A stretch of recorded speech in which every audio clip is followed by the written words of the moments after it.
Hello! So if you haven't heard of me before, my name is Louise, and the best place to find me if you want to learn more about me or my life is the Instagram page, Louise Does Life, because that's where I primarily post. But I'm really trying to get more into YouTube because I believe it has its own value and I'm really interested in making more long form content. So I'm going to try over the summer to make videos every week. So if you do follow me on Instagram, you will have seen me talking about how my mental health over the last few months has not been the best that it's ever been. And this video is one of the reasons why. I've slowly been able to identify the reasons why my mental health is not where I'd like it to be. And I think there's 4 or 5 reasons, but this is one of them. And so I wanted to chat about it. Before I start, I want to make 2 disclaimery kind of points. The first being that I still really enjoyed my second year at university, even though I'm going to talk about why I'm not really enjoying university, because I had a great flatmates and some great friends, and I was doing lots of sports and I was really enjoying that. So my time at university wasn't completely miserable, even though I'm now going to talk about the things that I wasn't enjoying. And the second thing that I feel I need to say is that everyone's experience is so different.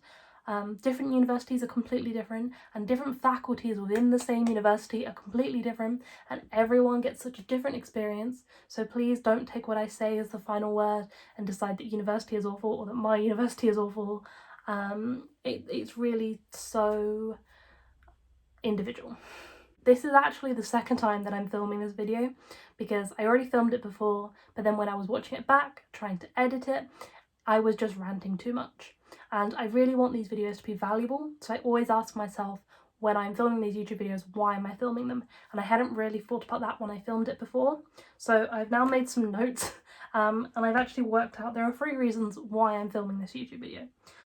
So the first reason that I'm making this video is because I think these are things to consider, either when you're choosing your university and your degree yourself, when you're thinking about do you actually want to go to university or not, or if you're at university and you're not enjoying your experience. I think these are things to just think about. Secondly, I talk a lot on my Instagram and I'm really open about my studies and my education, and I want to continue that honesty. So this is a really honest chat about how I'm finding university. I think a lot of people think that just because I have a studygram that my educational experience is perfect, and it has been far from that. So I want to be really honest about the things I'm enjoying and the things that I'm not, and this is just a part of that. And lastly, I'm going to try and talk at the end of this video about what I'm going to do about it, because as I said, I want these videos to be valuable, and so we're going to end this on a positive note, talking about what I'm going to do next year to try and improve my experience of my degree, which I didn't include the first time around when I filmed this.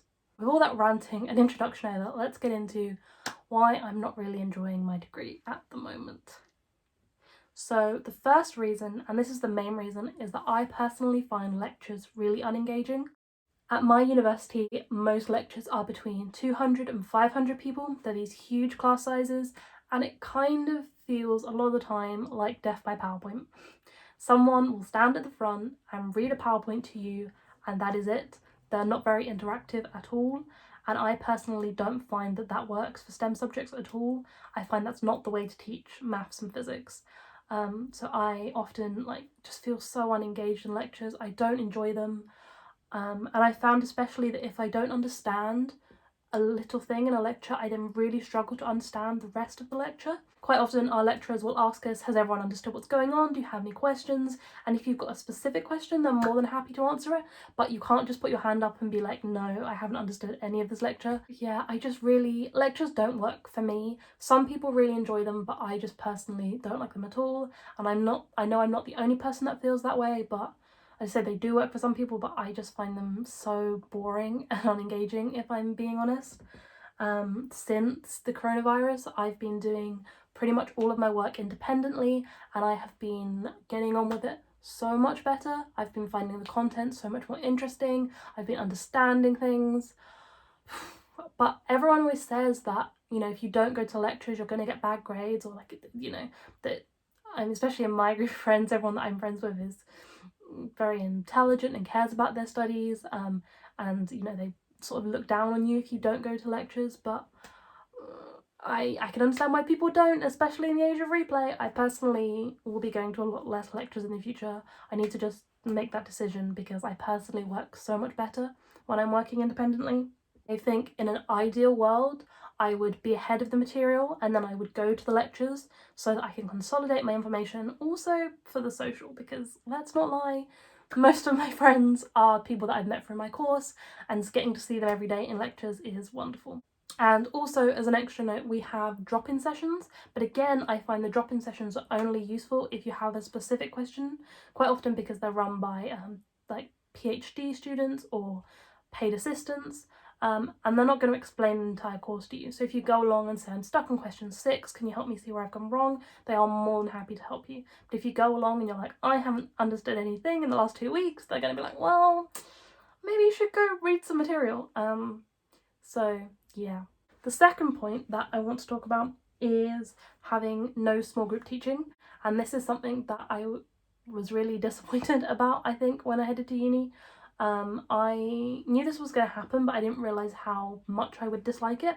So I have lectures and I have labs, but I have no seminars, and I only have a tutorial once a month, and they often only last about 20 minutes, and it's more of just pastoral catch-up formality at the moment. If it was up to me, I would really like to have more problem classes, so smaller sessions where we could like sit around a table with members of our cohort and go through problems. I think that's what I would really love, and I think that would personally really help me. Number 3, I have no labs that aren't assessed.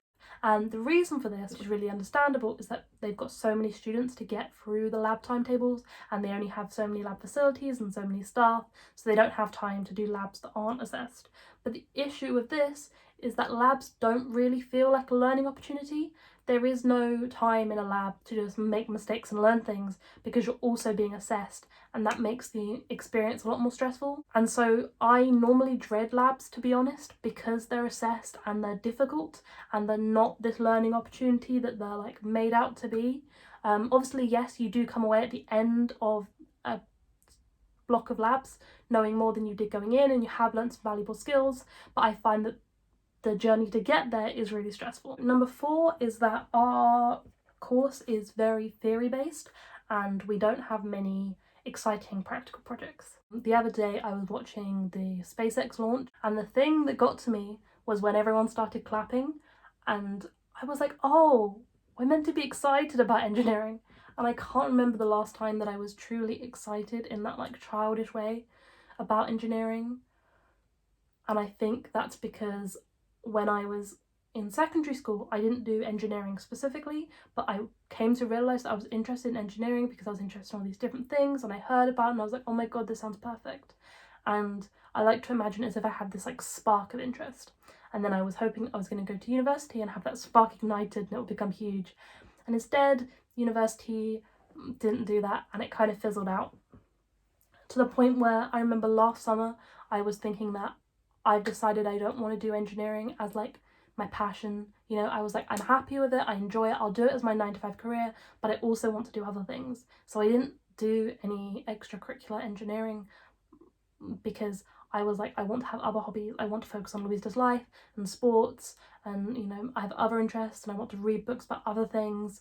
And looking back, I'm like, it's just because I haven't like looked after that passion for engineering, and that just hasn't been something that the university has given to me. So we do have projects in each year, but none of them have been that interesting in my personal opinion. They've been these things that are actually kind of boring, and I can see why they've done them because they do tick learning objectives, but I think they could do a lot more exciting things that still tick the learning objectives, if you ask me. Yeah, anyway, coming around to my final point, I think if you ask lecturers, you know, saying, I want to do some more exciting things, they would say, well, go look at the societies, and there's lots of really exciting things going on that are extracurricular. But the issue is, I found these things to feel really inaccessible. Whether they are or not, I don't really know, because I say I've not done much that's extracurricular engineering. They all don't seem very beginner friendly. For example, there are makeathons and hackathons, but you're not really given much help. You have to like come up with your own project, and they just give you the resources and the time to do it. And so if you don't have an idea and you don't know how to execute that idea, it can feel really intimidating. And there are things like, formula student and where they're working on projects, but again, they seem to want people to do specific tasks. And if you come along being like, I don't know anything, I want to learn, they're like, well, we were kind of hoping to find someone that could do this part of our project for us. That's how it feels anyway, if you see what I'm saying. And that might not be true, but it's definitely how it feels, and me being a very anxious person, that scared me away so much. So, deep breath. That is the end of my list of rants about university.